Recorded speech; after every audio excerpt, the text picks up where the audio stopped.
Selamat pagi Bapak Ibu yang kekasih di dalam Tuhan Yesus Kristus. Pagi hari ini saya Eko Wayu Suryaningsih kembali menyapa dengan kebenaran firman Tuhan yang terdapat dalam Yesaya 40 ayat 31. Yesaya 40 ayat 31. Tetapi orang-orang yang menanti-nantikan Tuhan mendapatkan kekuatan baru. Mereka seumpama raja wali yang naik terbang dengan kekuatan sayapnya. Mereka berlari dan tidak menjadi lesu. Mereka berjalan dan tidak menjadi lelah. Amin. Ada sebuah kisah tentang seorang bapak tua yang sangat bijaksana. Dia tinggal sendirian di sebuah lereng gunung. Pada suatu senja datanglah seorang pemuda yang berjalan dengan langkah terseret-seret, dengan wajah yang kusut dan tidak bersemangat. Rupanya pemuda ini mengalami banyak sekali masalah di dalam hidupnya, sehingga ia menjadi sangat putus asa. Sambil berjalan, sekali dia menarik nafas panjang. Dan kemudian dia datang menemui bapak tua ini. Dia menceritakan semua permasalahannya. Lama bapak tua ini mendengarkan keluhan si pemuda. Kemudian dia mengambil segenggam garam dan menyuruh sang pemuda untuk mengambil secangkir air. Kemudian garam ini ditaburkan oleh pak tua ke dalam cangkir pemuda tersebut dan menyuruh untuk mencicipinya. Pemuda tadi berteriak, dia berkata, asin sekali, bahkan terasa pahit.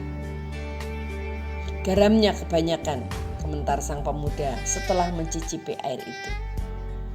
Kemudian pak tua itu menggandeng tangan sang pemuda, diajak menuju ke sebuah danau di pinggir hutan.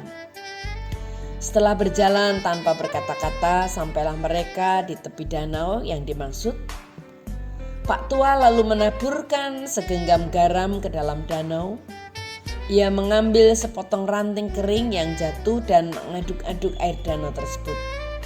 Sesudah itu ia mempersilahkan si pemuda mengambil air dari danau itu dan meminumkannya. Bagaimana rasanya? Tanya pak tua. Segar? Tidak pahit katanya. Saya sama sekali tidak merasakan ada garam, sahut si pemuda. Sekarang sini duduklah di depanku. Aku akan mengajarkan sesuatu kepadamu, kata pak tua itu. Pemuda tadi menurut dan mengambil tempat duduk di depan pak tua sambil bersandar di sebatang pohon besar. Begini, nak, di dalam dunia ini kita tidak lepas dari pahitnya kehidupan. Seperti halnya garam yang kau cicipi tadi. Tetapi pahit tidaknya akan tergantung pada seberapa besar wadah yang kita sediakan untuk menampungnya. Walaupun jumlah dan rasa pahit itu adalah sama, penderitaan, penyakit, tekanan, kekecewaan dan kesepian serta penolakan, semua selalu ada selama kita masih hidup. Wadah itu adalah hati kita. Ketika kepahitan hidup datang, lapangkanlah dadamu untuk menerima dan menjalaninya. Jika wadah yang kita miliki terlalu kecil, sehingga tidak siap menerima masalah yang datang, saat itulah kita akan merasakan kepahitan.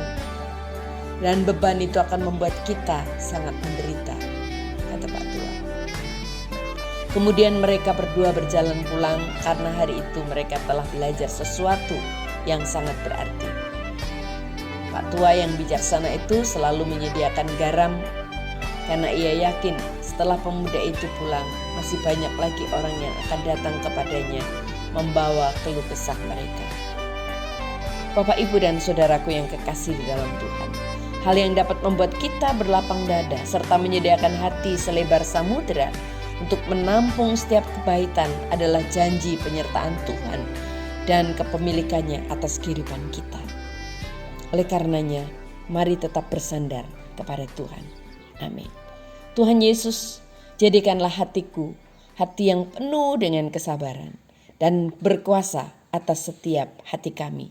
Dalam nama Tuhan Yesus kami berdoa. Haleluya. Amin.